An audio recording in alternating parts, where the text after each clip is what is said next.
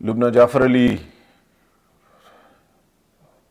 great custom officer, worked very, very well. She left the country, resigned, went to Japan. Irfan Sarfaraz resigned, left.